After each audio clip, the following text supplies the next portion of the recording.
Sample. Beats.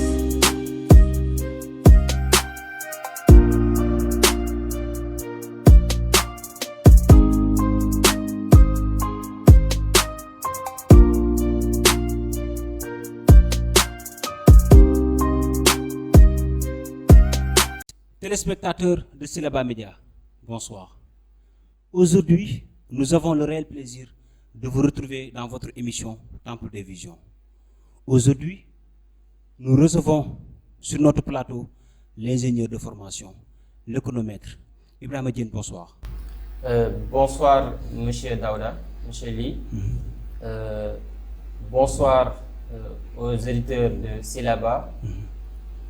Bonsoir à tout le peuple sénégalais. Bonsoir à tous les jeunes du monde. Et bonsoir également au groupe Syllaba Média. Ce soir, nous éprouvons un réel plaisir de partager ce plateau avec notre expert, doublé de consultant, M. Salif Mankou. Salif, bonsoir. Bonsoir Daouda et bonsoir à notre cher invité et qu'il soit la bienvenue ici dans l'émission Temple des Visions Également. Salif, vous savez que François Pérou avait défini le développement comme la combinaison des changements mentaux et sociaux d'une population qui la rend apte à faire croître cumulativement et durablement son produit réel global. Nous avions l'habitude de parler dans l'émission Temple des Visions, c'est-à-dire la situation actuelle de l'Afrique et notamment du Sénégal. Aujourd'hui, ce jeune garçon va nous proposer son projet qui rime avec le développement conformément au concept de l'émission. Monsieur Diène, pouvez-vous nous décrire l'état de votre projet? Ok, merci beaucoup. D'abord, comme vous l'avez si bien dit, donc, je suis étudiant à l'université Alioune Diop de Bambey. Je fais Master 1 économétrie appliquée. Alors, oui, je peux bel et bien vous décrire en tout cas ma vision et sans plus tarder. D'abord, il y a d'abord toute chose, il y a un constat qui a été fait d'abord. Et d'abord, le premier constat que j'ai eu à faire, c'est que dans nos pays, dans toute l'Afrique, en tout cas dans nos pays, souvent nous essayons ou bien nous nous attardons beaucoup donc, à discuter sur des gros problèmes. Souvent, on entend dire que l'État gère les choses ou bien fait une mauvaise gestion des choses, ou bien ça ne marche pas dans le pays. En tout cas, on s'est dit que d'abord, en tant qu'acteur de développement, demande-toi d'abord, est-ce que dans ta chambre, est-ce que ça marche là-bas? Est-ce que dans ta maison, est-ce que tout marche? Est-ce que dans ton quartier, est-ce que ça marche là-bas? Donc, avant de critiquer l'État, donc nous tous, nous avons une part de responsabilité donc, dans ce retardement-là. Alors, le projet, on l'a nommé Jeunesse consciente. Alors, donc c'est le premier constat qu'on a eu à faire.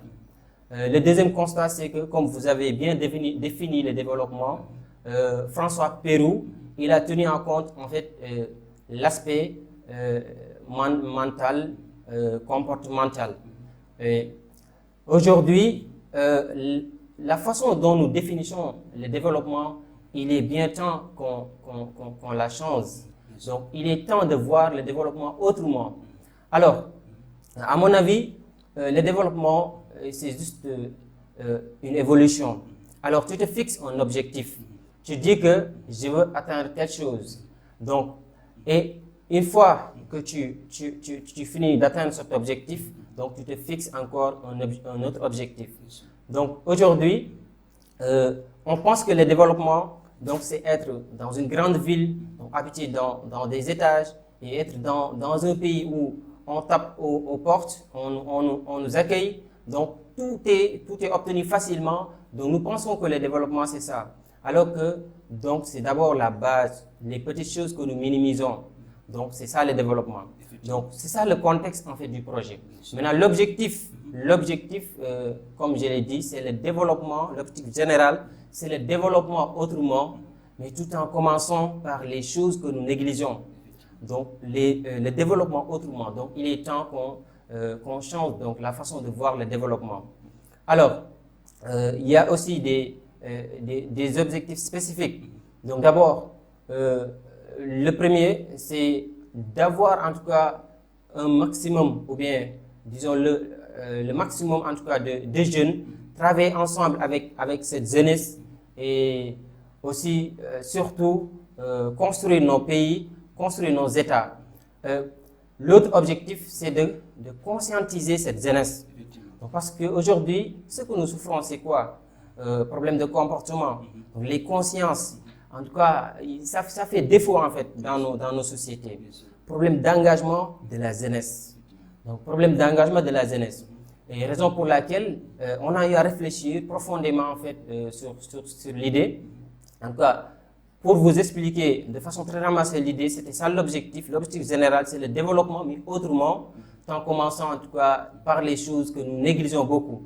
Donc, si je donne un exemple de choses que nous négligeons, aujourd'hui, monsieur Lee, par exemple, le simple fait que vous organisez dans votre quartier donc une activité de set setal, c'est comme ça qu'on le nomme en Wolof, une activité de set setal ou de nettoyage dans votre quartier. Alors vous regroupez, peut-être vous obtenez 15 jeunes, vous fixez un objectif, on va nettoyer tel et tel quartier. Donc vous délimitez en tout cas là où vous allez nettoyer. Alors vous le faites constamment. Donc ça, vous allez voir que les choses vont avancer. Donc non seulement le quartier va être propre, mais aussi ces jeunes-là, ils vont se sentir présents dans la localité. Donc ils vont se sentir donc, dans cette localité. Autre aussi, c'est que donc, la population qui se trouve dans ce quartier, donc ils sauront que vraiment il y a une jeunesse présente qui est en train de travailler, donc une jeunesse aussi qui est consciente. Donc le développement commence par ça. Donc ce sont des choses que nous minimisons. Donc même dans votre bureau, donc il faudra bien faire les choses. Donc quand vous venez, prenez votre balai, balayez votre bureau. Donc et il y en a en tout cas de ces petites choses que nous négligeons, alors que c'est par là que nous allons commencer pour en fait continuer. C'est tout un processus, le développement, ce n'est pas, donc c'est tout un processus. Et je vois que vraiment, je ne vais pas dire que nous avons raté la base à 100%, mais je dirais que nous avons raté la base. Et la base, donc, c'est ça, les consciences d'abord, les comportements, essayer donc de changer les comportements. Donc, peut-être que Salif va revenir sur ça en tant que notre très cher consultant et expert en même temps. Voilà, parce que nous, il y avait des modèles de développement dans le passé. Et qu'est-ce qui différencie ces modèles de ce qu'on appelle les vôtres? Ok, bien vrai. Il y a des modèles de développement dans le passé. Par exemple, il y a beaucoup d'économistes qui ont apporté des modèles, en tout cas les politiques de relance. Tout ça, c'est l'État. Donc nous, en tout cas, la différence que nous voulons faire, c'est que en tant que jeunes, c'est-à-dire être tous des acteurs de développement, des créateurs de développement et non des consommateurs de développement. C'est-à-dire, on ne doit pas... Vous savez que ces politiques-là, donc c'est l'État. L'État fait des politiques de relance, l'État augmente les dépenses publiques pour atteindre tel objectif. Mais en tant que consommateur, en tant que ménage, en tant que jeune, toi, qu'est-ce que tu peux faire, même si c'est petit, donc tu essaies de le faire. Donc, c'est-à-dire, nous, nos modèles, c'est ça. Vous commencez par les petites choses. Aujourd'hui, je donne un exemple simple des modèles. Vous prenez par exemple votre quartier, vous êtes 100 jeunes. Alors, vous vous regroupez, vous formez votre association, ou bien juste vous vous regroupez. Alors, vous vous dites que chaque semaine, chacun va donner 50 francs. Chaque semaine, chacun donne 50 francs. Alors, vous le faites. 100 jeunes multiplié par 50. Alors, ça c'est peut-être 5 000 francs la semaine. Donc, c'est petit, mais il ne faut pas négliger. Alors, vous prenez ces 5 000 francs une seule semaine. Vous achetez par exemple 5 plantes. La plante c'est à 1 000 francs. Ou bien, vous les plantez au niveau du quartier. Mais ça c'est le développement. Parce qu'en une semaine, vous avez apporté quelque chose dans votre quartier. En une semaine, alors vous avez fait quelque chose. Donc ce n'est pas à minimiser. Donc on ne doit pas attendre tout de l'État. Dire que l'État ne gère pas bien les choses.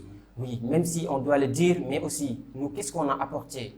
Donc, nous avons aussi une part de responsabilité dans tout cela. Voilà, donc, peut-être c'est ça. Ça suggère quand même la notion d'entrepreneuriat et ça va nous revenir tout ça.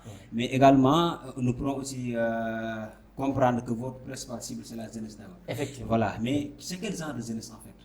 Ok, donc c'est toute la jeunesse. En tout cas, vous savez, dans toute chose, il y a vraiment des gens qui vont commencer, après les autres vont suivre. Bien sûr. Il y a aussi quelque part où commencer.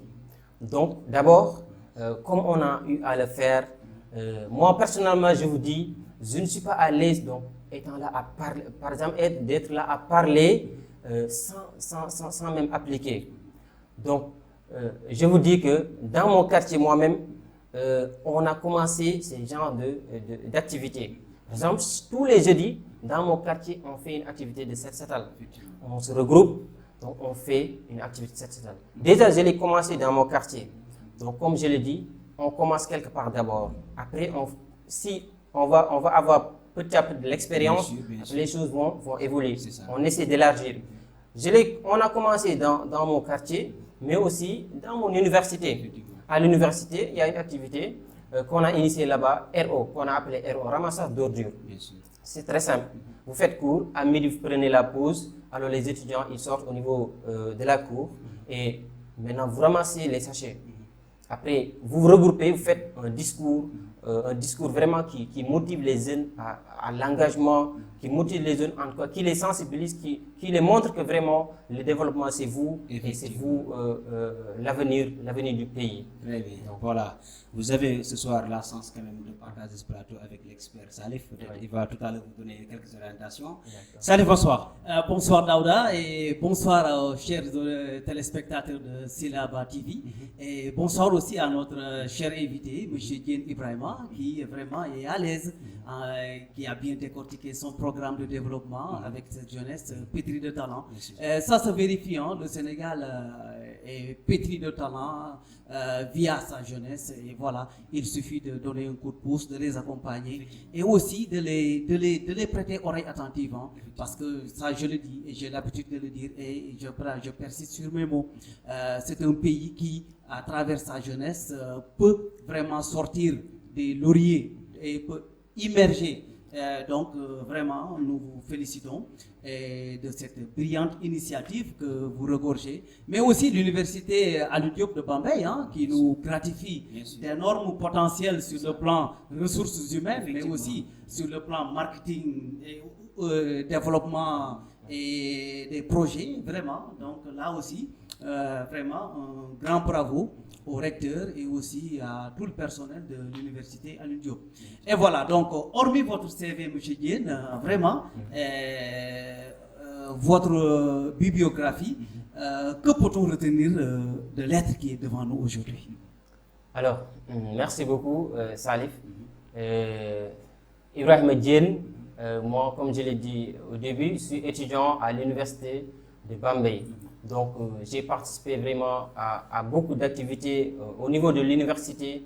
En tout cas, la plupart du temps, j'ai fait les choses bénévolement, raison pour laquelle, bon, d'habitude, bon, je ne suis pas très, je ne dirais pas connu à l'université, bon, beaucoup me connaissent, mais aussi je sais que je suis très engagé et toutes sortes d'activités, soit c'est des activités en tout cas qui font avancer notre pays, qui font avancer en tout cas nos communautés, en tout cas j'y participe.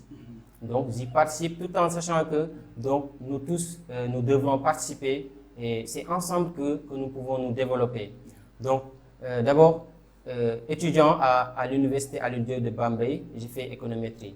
Donc l'économétrie appliquée Master 1. Alors à l'université, j'ai participé également donc, à des concours, j'ai un concours débattant, je dirais même j'ai mon grand ici, donc qui m'a beaucoup formé sur ça. Donc j'ai participé donc au concours débattant UADB. Donc je salue de passage en tout cas le club économie et vraiment ils nous ont beaucoup formés sur beaucoup de choses. Ils ont apporté ils nous ont donné des thèmes, on a eu à développer, à approfondir en tout cas des questions de développement et ce qui nous a aujourd'hui donc donné cette aptitude ou bien à penser donc comment faire développer nos pays. Donc, en tout cas, si je peux parler de moi, c'est ça quoi. Et votre relation avec les ressortissants de Tambacounda? Ok, d'accord, merci. J'ai même oublié, en fait, j'ai été président de la commission pédagogique de l'amicale des étudiants ressortissants de la région de Tambacounda. Donc, j'ai géré la pédagogie parce que là aussi, j'ai oublié de le souligner, mais je suis très engagé concernant la formation. Donc, personnellement, même il y a des étudiants qui me sollicitent beaucoup dans ce domaine. Et là, je suis toujours disponible, en tout cas, quand on me sollicite. Mais parfois, je laisse mes cours pour tout simplement aider mes camarades, mes amis. Donc, comme on le dit, en aidant les autres, on assure notre propre succès. Voilà. Et le déclic n'est-il pas venu en 2012 où vous étiez président d'un club anglais? Ou même, vous faites des exposés? Oui, effectivement. Effectivement, bon, là, c'était en 2012, au CM de Gouloumou, c'est à Tambacounda. C'est la région. Oui, la région de Tambacounda. J'ai géré un club d'anglais. Vraiment, on faisait des exposés en anglais. Donc souvent, c'est toujours ça. On nous amenait des thèmes genre paludisme, en tout cas des thèmes de développement on se débrouillait en anglais. Donc là aussi, nous remercions aussi tous les enseignants parce que eux aussi, ils ont fait quelque chose en nous. Ils nous ont formés et jusque-là, raison pour laquelle nous sommes ici. Et merci à eux aussi. Jeunesse consciente et conscientisant. Oui. D'abord, jeunesse consciente. Pourquoi? Et ensuite, conscientisant. Ok. Jeunesse consciente. Tout simplement parce que la conscience, c'est tout. La conscience, d'abord, c'est tout. Alors aujourd'hui, quand vous savez que moi, je dois faire ceci, alors je vais le faire. Mais si vous l'ignorez, vous n'êtes pas conscient de cela, vous n'allez pas le faire. Un exemple simple. Chaque fois, nous utilisons des choses très simples. Aujourd'hui, vous avez acheté de l'eau. Alors, vous avez bu l'eau, vous éteignez le sachet comme ça. Mais ça c'est très grave. C'est très grave. Peut-être que vous n'êtes pas conscient que vous allez détruire notre environnement. Vous allez dégrader notre environnement. Aussi, peut-être vous n'êtes pas conscient qu'en dégradant l'environnement, vous êtes en train de compromettre le développement de la génération future. Donc, la conscience, c'est à la base de tout. Mais si la jeunesse n'est pas consciente, aujourd'hui, une autre chose qu'on a beaucoup constaté, les masques que nous portons, le Covid-19. Donc, parfois, tu vois des gens, quand ils voient, par exemple, la police arriver, ils portent correctement leur masque. Mais une fois, surtout les conducteurs, une fois qu'ils dépassent les postes de police, bon, ils enlèvent leur masque. Mais ça, c'est comme s'ils le font, donc tout simplement pour ne pas être arrêtés. Ils ne le font pas pour se protéger leur famille, protéger en tout cas la jeunesse, protéger les autres. Mais donc ça, c'est aussi problème de conscience. En tout cas, il y en a plein de choses. Et donc, vous comprenez nettement que la conscience est à la base de tout, raison pour laquelle vraiment il faudra d'abord rendre cette jeunesse consciente d'abord. C'est vrai, donc un acteur de développement qui maîtrise bien son sujet et son domaine. Et d'abord, le développement, comme vous le dites, est un processus et aussi il y a les étapes à suivre. Ouais. D'accord, et vraiment. Et maintenant, qu'est-ce que vous conscientisez à la jeunesse sénégalaise? Okay. Pourquoi on a dit conscientiser? Donc, on a dit d'abord jeunesse consciente. Jeunesse consciente. Alors, nous voulons conscientiser. Conscientiser quelqu'un, c'est pas facile. C'est très difficile. Changer les mentalités, les comportements, les façons de penser, c'est extrêmement difficile. Mais aujourd'hui, si vous êtes conscient, donc ce qu'on a mis, ou bien ce qu'on a amené, donc on a beaucoup réfléchi, on a réfléchi profondément sur ça. Comment faire pour en fait conscientiser cette jeunesse? Donc ça, quand déjà vous êtes conscient, vous allez montrer un bon exemple. En montrant l'exemple, les autres vont regarder, ils vont voir. Mais aussi, il y a des activités. Donc, comme on l'a vu, c'est pas pour rien qu'on a commencé par certaines activités qui sont très très banalisées, genre ramassage d'ordures, nettoyage. C'est des choses qui sont banalisées, qui sont minimisées. Mais aujourd'hui, je vous donne un exemple simple. Aujourd'hui, nous formons notre équipe, alors nous sommes conscients. Nous voulons faire des activités de ramassage d'ordures au niveau du quartier. Nous nous regroupons en équipe. Maintenant, monsieur Lee, il y a d'autres professeurs. Alors, nous tous, on se regroupe. Il y a des enseignants, il y a des jeunes, il y a tout le monde. Mais aujourd'hui, si d'autres jeunes nous voient ramasser des ordures, nous voient ramasser ces sachets, mais demain, peut-être, ils auront honte de rejeter ces sachets. Donc, on commence à les conscientiser. On ne conscientise pas par les paroles. Bien vrai, on va utiliser après les discours, mais le plus important, c'est les actes. Ce qu'on fait sur le terrain, c'est plus important. Donc, je m'excuse, mais regardez, aujourd'hui, il y a des leaders. Je donne toujours des exemples. Un leader, il y a beaucoup de leaders. Par exemple, on entend des Fatou Diom, il y a aussi Sadio Mané, donc tant d'exemples, même le président. Aujourd'hui, si Sadio Mané venait à Mbour, descendre sur le terrain avec les jeunes, donc s'il venait tout simplement, sa présence, donc il allait avoir donc pratiquement la majorité des jeunes vont sortir avec lui sur le terrain. Parce que sa personnalité, il est leader. S'il appelle, les gens vont répondre. Aujourd'hui, s'il vient, il initie ces genres d'activités ou bien il appelle à faire ces genres d'activités. On va entrer dans les quartiers, dans les petits coins, ramasser les ordures. Maintenant, tous les jeunes pratiquement vont répondre. Ils vont répondre. Maintenant, après tout cela, après chaque activité, vous allez maintenant les conscientiser, non seulement par l'activité, mais aussi par les paroles, les discours. Vous allez faire vos discours. Raison pour laquelle aujourd'hui, les gens ils font trop de théorie, mais ils ne pratiquent pas. Mais nous, on va faire le contraire. On fait nos activités sur le terrain. Donc, on est des acteurs de développement. Donc, on fait les choses sur le terrain, ce qu'on a appelé même les théories de l'acteur. Donc, maintenant, c'est l'acteur il a déjà fait, maintenant, il est en train maintenant de... Monsieur Lee, monsieur Diène m'a marché sur la langue, il a anticipé sur la question que même que j'allais poser. C'est parce que, par exemple, on dit que les jeunes de demain sont les institutions car ils doivent construire l'avenir. Voilà. Donc, d'abord, la question c'était, qu'est-ce que cela vous inspire en tant que jeune? Et ensuite, comment avez-vous fait pour mieux réussir cela dans le cadre de l'université Alioune Diop? Parce que tantôt, vous avez avancé l'idée que vous avez donné une démonstration en sachant qu'à la récré, les élèves peuvent sortir ou bien les étudiants ramasser les ordures dans la cour et les mettre quelque part. Et voilà, donc tout à l'heure, en donnant l'exemple de Fatou Dione, de Sadio Mané, vous avez un peu anticipé sur cette question. Mais plus amplement, pouvez-vous approfondir cette idée? Bien sûr.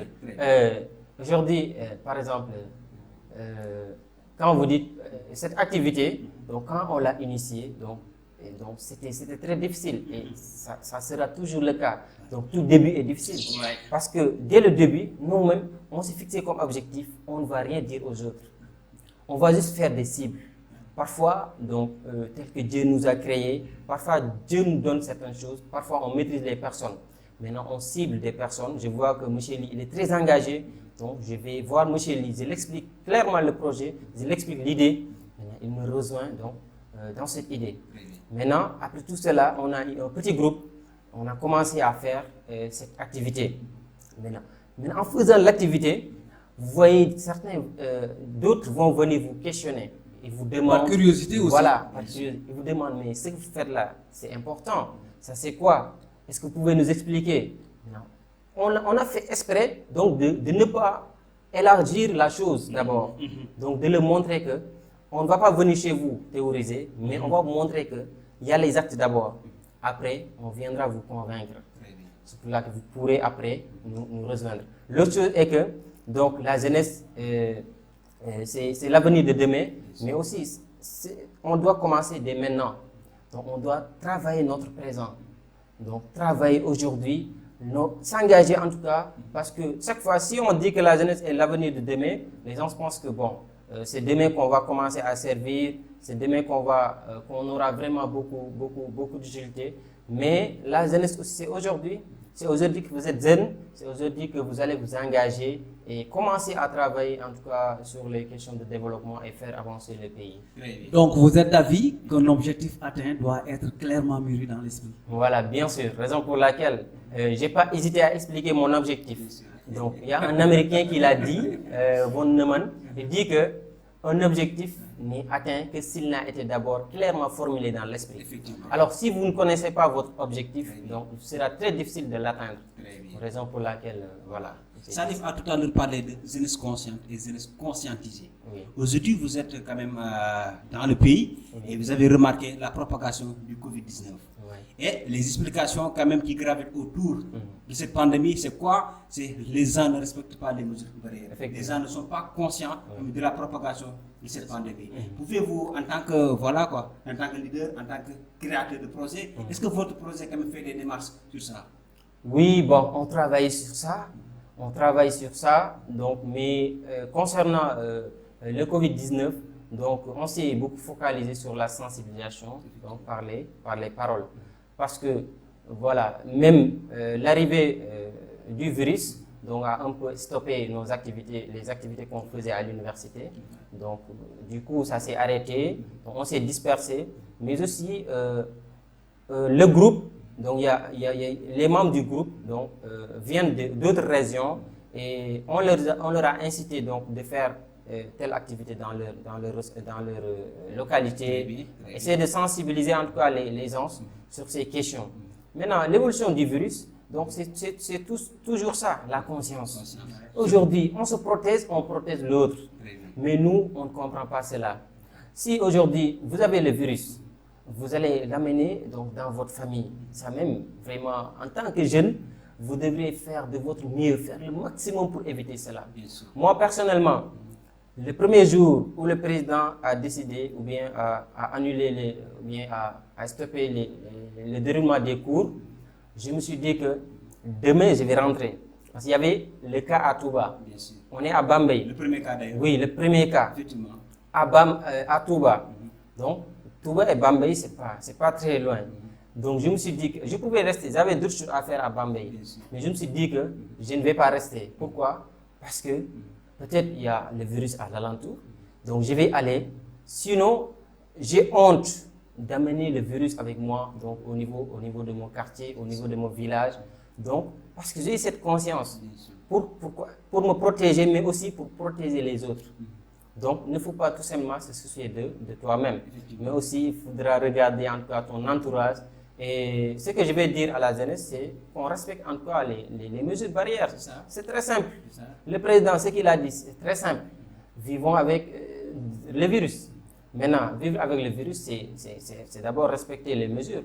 Donc, si on ne peut pas respecter les mesures, donc ça sera autre chose. Très bien. Frère, vous avez mis en place un projet tellement intéressant, mais est-ce que vous avez contacté certaines autorités ou bien certains leaders, certains responsables pour qu'ils vous accompagnent dans cette démarche?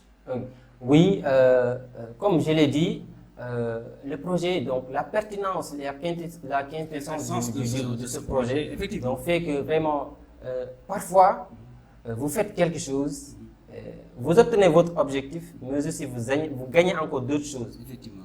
N'est-ce pas? Le projet là, quand on commençait, donc comme je l'ai dit, on l'a informé un petit nombre d'étudiants, mais au fur et à mesure, ça a commencé à avoir de l'ampleur. Par exemple, je vois le président de la coordination des étudiants, il nous a dit, écrivez bien le projet et donnez-nous le projet. Nous, on va avoir apporté quelque chose parce qu'il a vu la pertinence du projet. Donc, sans rien lui dire, on ne l'a rien dit, mais quand même, de par nos actes sur le terrain, donc les gens, ils voient en tout cas l'importance de l'idée. Et aussi, on est en collaboration avec certains professeurs. Ils nous ont donné des contacts. On a contacté en tout cas des leaders et ils nous ont rassurés. Donc, en tout cas, on avait des problèmes de papier, surtout la majorité, donc nous ont dit que il faudra avoir des papiers très très clairs. Après, voilà, on pourra vous aider en tout cas dans le futur. Mais comme on l'a dit, nous, on attend l'aide des personnes. Nous, on va faire. Maintenant, on va faire, on est engagé, on va faire pour notre pays, on va faire pour la génération future, on va faire aussi pour nous-mêmes. Mais en tout cas, tout le monde, en tout cas, vous êtes là-dedans. Parce que tous les jeunes sont visés, tous les jeunes du Sénégal, tous les jeunes de l'Afrique même, dans le futur. En tout cas, nous visons très très très très loin aussi. Très bien. Voilà, parlant de pandémie du coronavirus, je sais que l'expert quand même aura quelque chose à dire par rapport à ça. Non, moi, cette pandémie, ce qui ne me rassure pas, Oui. ce sont les cas asymptomatiques. Tu sais, Oui. cas asymptomatique, c'est déjà la notion asymptomatique n'est pas bien définie pour être très clair Oui. dans l'esprit du citoyen lambda. L'intellectuel peut comprendre et peut cerner ce mot, mais le Sénégalais lambda, est-ce que cela ne freine-t-il pas ce processus de sensibilisation qui, depuis le 2 mars, Oui. les gens sont en train de sensibiliser, mais les gens ne respectent pas le port de masque. Oui. Mais est-ce que les notions d'abord Oui. de asymptomatique Bien sûr. et vraiment des notions de barrières comme ça, est-ce que ça ne nécessite pas quelquefois que les médias s'approprient et essayent même de faire des sketchs ou bien de faire certaines diffusions en images pour alerter le Sénégalais lambda qui n'est pas instruit pour comprendre certaines définitions des victimes. Très bien. Ok. Oui, comme vous l'avez dit, parce que dans tous les pays aussi, il y en a qui comprennent, il y a d'autres qui ne comprennent pas, raison pour laquelle ils ne croient même pas à l'existence du virus. Mais en tout cas, le plus important, ce que j'ai à dire, c'est qu'il faut croire que le virus existe et en tout cas, respecter les mesures barrières. Donc, ça existe, donc il faudra le croire. On nous donne des chiffres. Vous ne vous souciez même pas de tous ces chiffres, mais dites-vous que la pandémie, donc c'est une pandémie d'ailleurs, donc c'est dans tout le monde, dans tout le monde. Donc, je pense que on doit dépasser même cette étape de dire que si le virus existe ou pas. Donc, parce que tous les mondes sont affectés, en tout cas. Raison pour laquelle on doit croire à l'existence du virus. Je vois que, bien vrai, les choses sont claires à mon niveau. Les choses sont claires, sont très claires et faciles à comprendre. Et les mesures aussi sont faciles à appliquer. Et comme vous l'avez dit, les symptômes.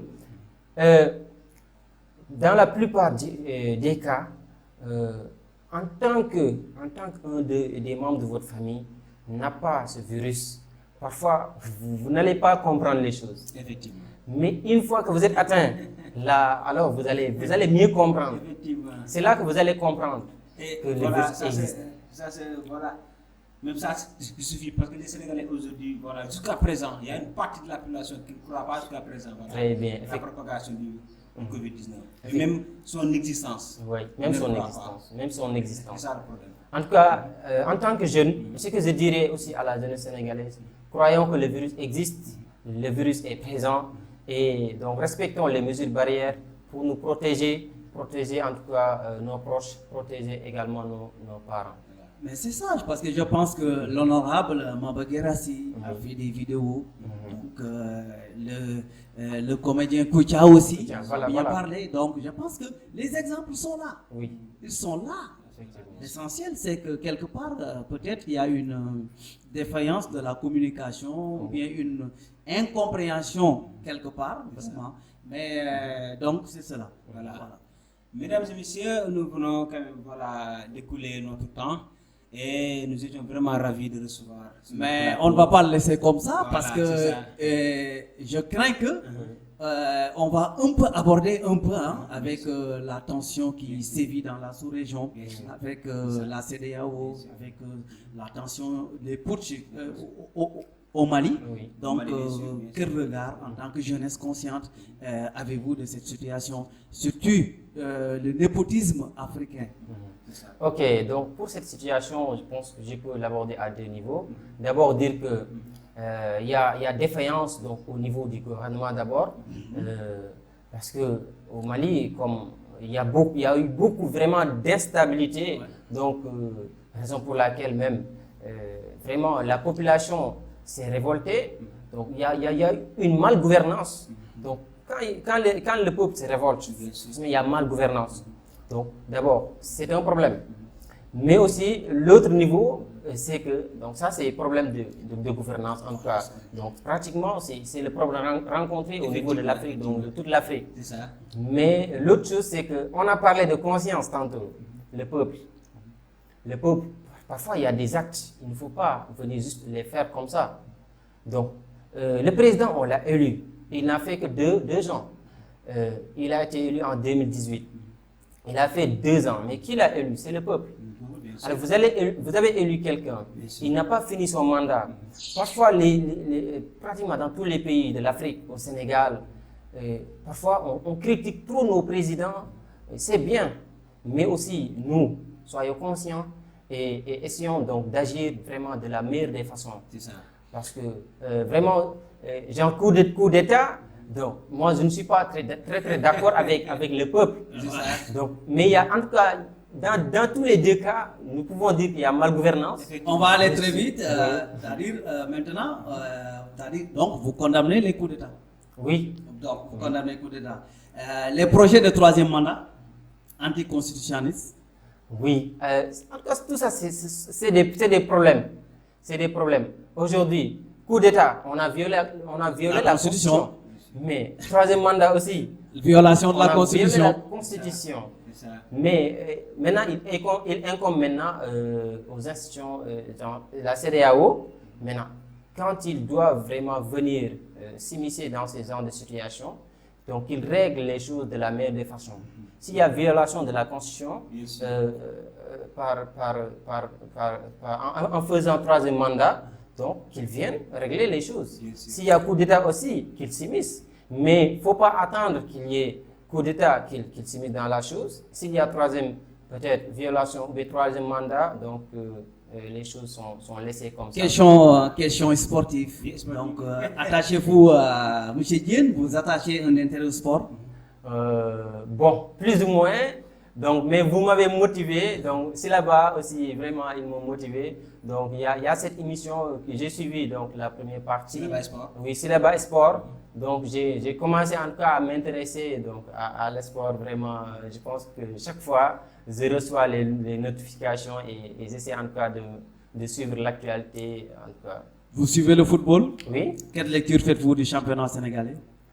Bon, les championnats sénégalais, bon, en tout cas, je ne m'informe pas ou bien je ne suis pas trop donc, fanatique du ballon rond. Voilà, les championnats sénégalais. Mais ça avant de terminer aussi, comme vous avez tout à l'heure mis l'accent sur une jeunesse consciente, une jeunesse conscientisée, donc il sera aussi nécessaire de mettre l'accent sur la démocratie, parce que même ces genres de projets-là, quand même, suggèrent selon laquelle on doit expliquer la jeunesse ce qu'est la démocratie. Nous sommes en train de craindre sur la propagation du coronavirus, sur le problème du troisième mandat, la question des coups d'État. Il faudra leur apprendre que la démocratie a trois principes directeurs, qui est d'abord le mode de désignation de l'exécutif. Deuxièmement, c'est le respect des droits. Et troisièmement, c'est le pouvoir qui arrête le pouvoir.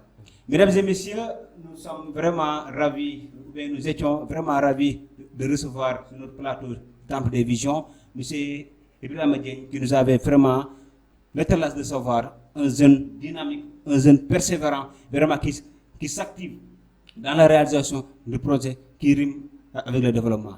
Monsieur Diène, votre dernier mot. Alors, le dernier mot, peut-être je vais le consacrer donc, à une chose que j'ai eu à oublier. Donc, c'est que on a notre plan d'action, on a établi les étapes à suivre. Donc, on a, je peux même vous dire les libellés de ces étapes. Premièrement, c'est la mobilisation donc, de toute la jeunesse. Ensuite, donc, la formation, parce que s'instruire et s'investir pour mieux construire. Et il y a aussi des activités à mener. Donc, le premier, je l'ai dit, c'est le balai à la main. C'est ce ça fait allusion au CESAL. Il y a aussi le programme qu'on a mis, un jeune, une plante. Donc, ça aussi, c'est quelque chose qui est intéressant, l'environnement. Mais aussi, il y a plein d'autres activités qui touchent l'aspect économique, entrepreneuriat, donc tout. En tout cas, c'est très large. Donc, pour finir, je vais dire merci vraiment à l'équipe de Silaba Media. Et merci à tous les jeunes du monde, merci à tous les Sénégalais. Et ça a été vraiment un plaisir d'être là et de partager ce plateau avec vraiment des experts et aussi des amis. Vraiment, je suis très content et ça a été vraiment un vrai plaisir. Voilà, Salif, pour terminer en tant qu'expert, qu'est-ce que vous allez lui donner comme suggestion? Sinon, c'est juste vraiment d'encourager nos encouragements et de continuer à persévérer sur cette voie. Et c'est un modèle à la jeunesse sénégalaise et plus particulièrement à la jeunesse du monde entier. Et voilà, donc c'est cela. Mais aussi, il faut vraiment prêter, pour les autorités, prêter oreille à cette jeunesse sénégalaise qui est pétrie de talent et aussi pleine de vision, et les accompagner surtout dans leur projet pour la réalisation concrète de leur projet. Effectivement. Merci beaucoup, téléspectateurs.